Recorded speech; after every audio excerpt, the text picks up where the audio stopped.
What's up, good people? Welcome back to another episode of Undrafted Views. We're here. We talk sports from the sidelines. And today we're going to answer the question, what are we looking forward to in the upcoming NBA 2022 season? Let's get into it.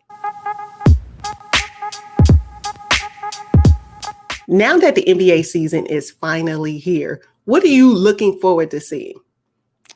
I am looking forward to seeing how far the Los Angeles Clippers can go without Kawhi Leonard.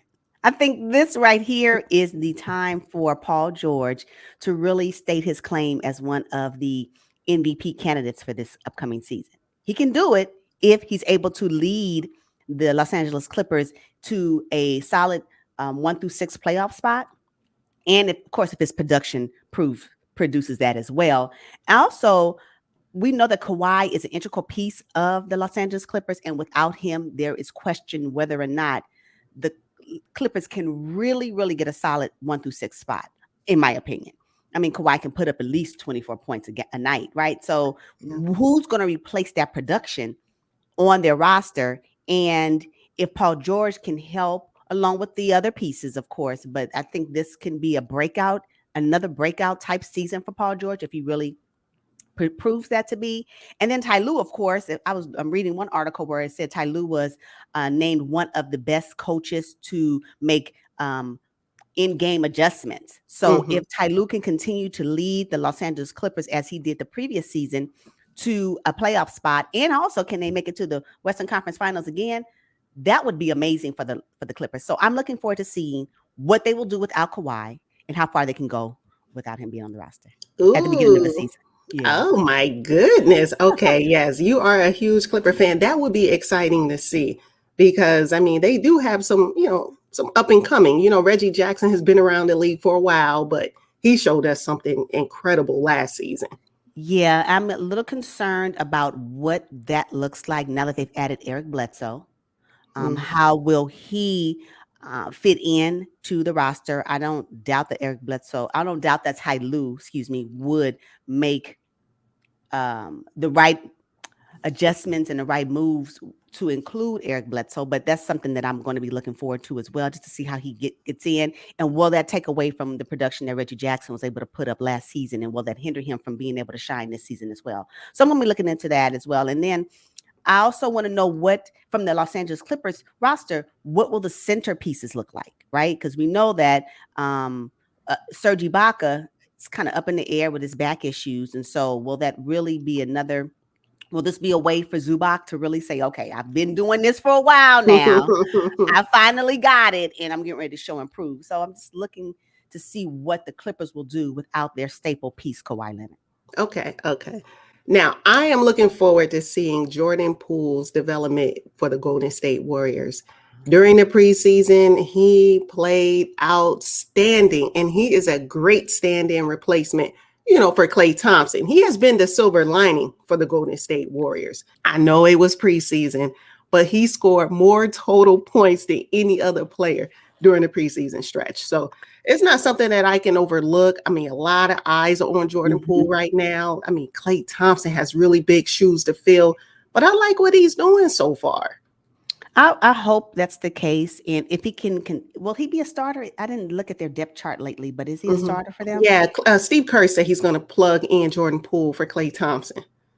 See, that's the thing. Plug him in. So he's going to be on a rhythm. And then Klay, which we can't. I'm looking forward to seeing when Klay is coming back. Don't get me wrong. But yeah, we'll see. But okay, yeah, the Warriors is a team that I can't wait to watch as well. But that's good. Yeah, and they went 4-0 in the preseason. So cannot. I know it was the preseason, but that's where you find out, okay, who's ready for the big stage. I agree. I think the preseason is designed to see what your depth look like. Are the players, the second string players and possibly third string players, can they be a fit on your roster? Because you already know what your front line is going to do, your first string is going to do, because you've seen them year after year after year. So it's really about plugging in those other pieces to see how they will, how well they can play, how skilled they are, and how they can adjust. The preseason is more for what can the other players do, and if they don't show up, then I think a coach is kind of like, ooh. And then, the Golden State Warriors left their 15th roster spot open, essentially cutting Avery Bradley and Jordan Bell and those guys. So Well, I'm looking forward to seeing the Golden State Warriors. And then who do they have their eye on?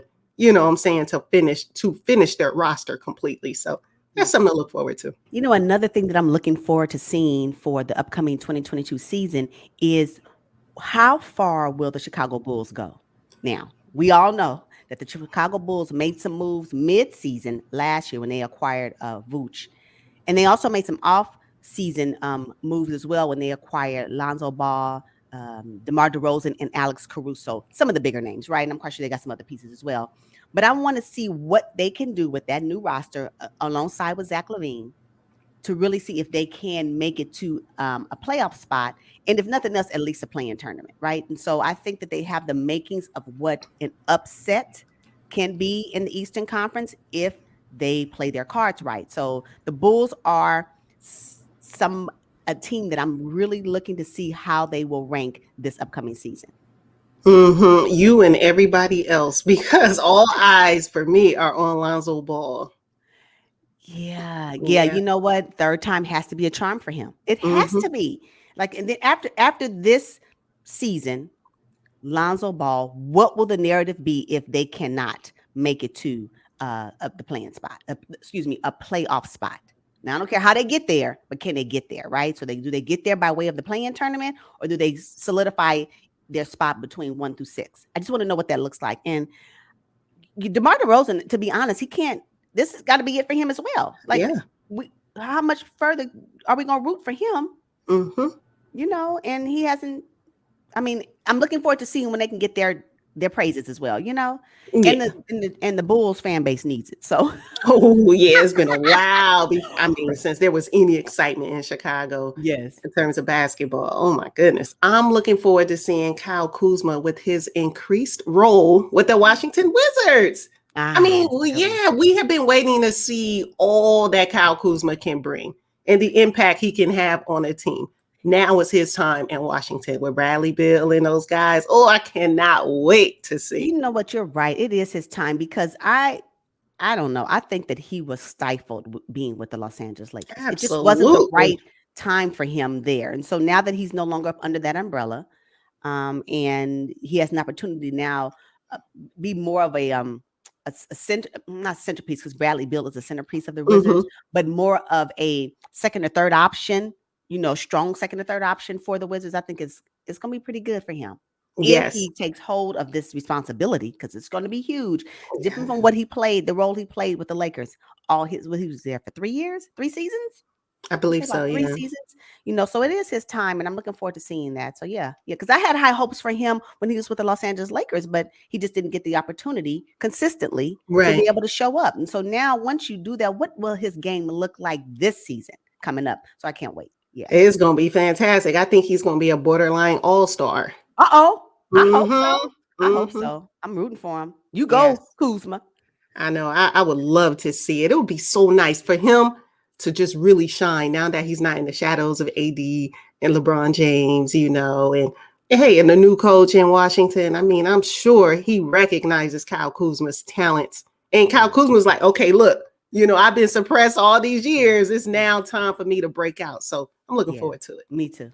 I'm also looking forward to seeing how the Sacramento Kings will use their 3 guards. Come on, let's talk about it, right? De'Aaron Fox, Halliburton, and now their new acquired rookie, Davion Mitchell. What will the Sacramento Kings do this year with that talent? And then, don't get me wrong, but Hield, you got the center, all that. But what will Luke Walton do? Because I don't care what nobody say. Right now, this season, we're on Walton Watch. Yes, there is no way he should be able to make it through and make it out of this season success without being successful. And then when I say successful, for me, at least make the play-in tournament. Can you at least make the play-in tournament? Now, I know it may be a reach for you to make the playoffs, but can you at least make the play-in tournament at the 10th spot? Can you at least do that? And at this point, the Sacramento Kings are the longest active franchise that has not made it to the playoffs. Oh, it's ridiculous. We're talking about 15 seasons. Really? And then I think the next team is like 5 seasons. 15 seasons? Gosh. This is going to be Luke Walton's 3rd season, I believe, with the Sacramento Kings. Walton Watch. Will Walton and the other coaches on that in that organization be able to create a Mhm. competitive roster where they can compete in the Western Conference? Because the Western Conference is tough, This right? is deep. So Yeah. what I'm saying is that I'm not expecting them to be 1 through 6. What I'm saying is, can you sustain enough and fight enough and be consistent enough to make it to the 10th spot? And you know how many people you got to beat to do that? Was it 5 teams? Can you be this? Can you beat out the 5 teams?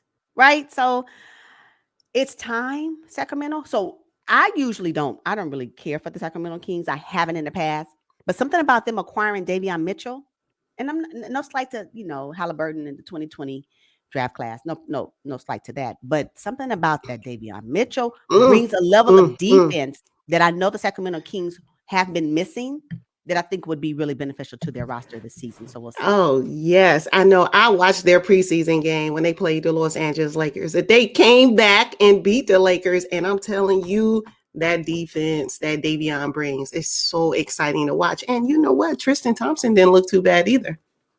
Come on, Tristan. Yeah, right now they Yeah. have him as second on the depth chart for Mhm. center. So yeah, I can't wait to see it.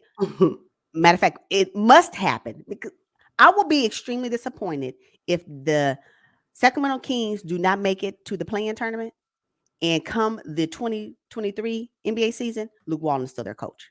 Oh, God. For some reason, Luke Walton is protected, and I haven't quite figured out exactly why, haven't figured that one Whoa. out. Uh-huh. All right, now I'm looking to see Tyler Herro take his game to new heights. I mean, he reshaped his body. He recommitted to the game of basketball. He's a new dad. I mean, he has so much going for him right now. Plus, the Miami Heat are going to be Oh yeah, they gonna be so good. good this season. So, yeah, Tyler Herro, he played fantastic in the Yeah. preseason. I think the Heat went 5-1. And that last game was just it's the preseason. So they could have gone undefeated. But Tyler Herro right now, he's playing behind Kyle Lowry. Anytime you back up a phenomenal point guard, that means you guys are practicing together, against each other in practice. That can do nothing but take Tyler Herro's game to a new level, Yeah. because Kyle Lowry is going to teach him all the tricks of the game. So I love it. I can't wait to see what Tyler Mhm. Herro does, That's and good. especially the Miami Heat as a whole. I wouldn't be surprised if Tyler Herro wins the Sixth Man of the Year or the 2022 Most Improved Player. Wouldn't be surprised at all. What I've seen so far, he's definitely in the running. And the season hasn't even really officially begun. So yeah. Wow. Okay. Mhm. Bold prediction. You heard it here first. Oh, exactly. That's cool. Okay. You know what? There is a rule change that will be in effect this upcoming season. And I wonder, with this rule change, how will that then the rule change is where the league will stop non-basketball moves from becoming a foul. So I may Mhm. be saying it wrong, but that's what I kind of understand from the rule. How will that impact players like Trey Young, James Harden? Will they see less of the foul line? Like, I Mm. cannot wait to see how the league will enforce Right. that this upcoming season, because I do believe that it is a fine line between fair play and cheating for me sometimes. It's just a fine line. So I'm looking forward to seeing how that'll all play out. And will it really adjust the uh, points per game? Because points Mm. per game include what you do at the foul line. So I'm just curious about that. Oh, that's a good one. You know what? And Steph Curry is guilty of it too. I'm just saying, but I'm just wondering, will they will they change their game a bit? And Mhm. how will they overcome when those calls that normally are called in the previous season will not be called coming up? Oh, I I cannot love it. wait to see it. I love it. I know. But let's just hope the refs actually, That's what I'm saying. enforce it, That's what I'm for saying. certain So players. Let's just hope. let's just hope, because Mhm. you can't continue to kick your leg out on the 3 point. You just you're doing all these antics to get the 3 point ball in, but then you get a foul too. Like I it's know. questionable. So yeah, I'm looking forward to seeing what that rule and how it will play out this season. Oh, yeah, that's exciting. Okay. So my final one is I'm looking forward to see the Detroit Pistons in the play-in tournament. I'm telling you, I the know. Detroit Pistons this season are going to make some serious noise. I don't know how many nationally televised games they have, but when they play the big teams, your Lakers, your Nets, fans are going to be shocked at how well they play together as a unit. I mean, let's just run it down real quick. You got Jeremy Grant. He's never been a slouch. I mean, when he was with the Denver Nuggets, I was sad to see him go, but when he Yeah. came to the Pistons, I mean, he held his own. So this Mhm. is his team now. I Yeah. know we got the big fella Isaiah Stewart in the middle, but this is his second season. So I don't really consider this his team. This is still Jeremy Grant's team. And then the 2020 draft pick, we also Killian Hayes, and then of Yeah. course Cade Cunningham, Yeah. looking to see what he can do in Motor City. So I'm telling you, man, the Detroit Pistons, nobody's checking for them right now, except, those in the Motown city. But I'm telling you, Detroit Pistons are going to be exciting to watch. Yeah, yeah.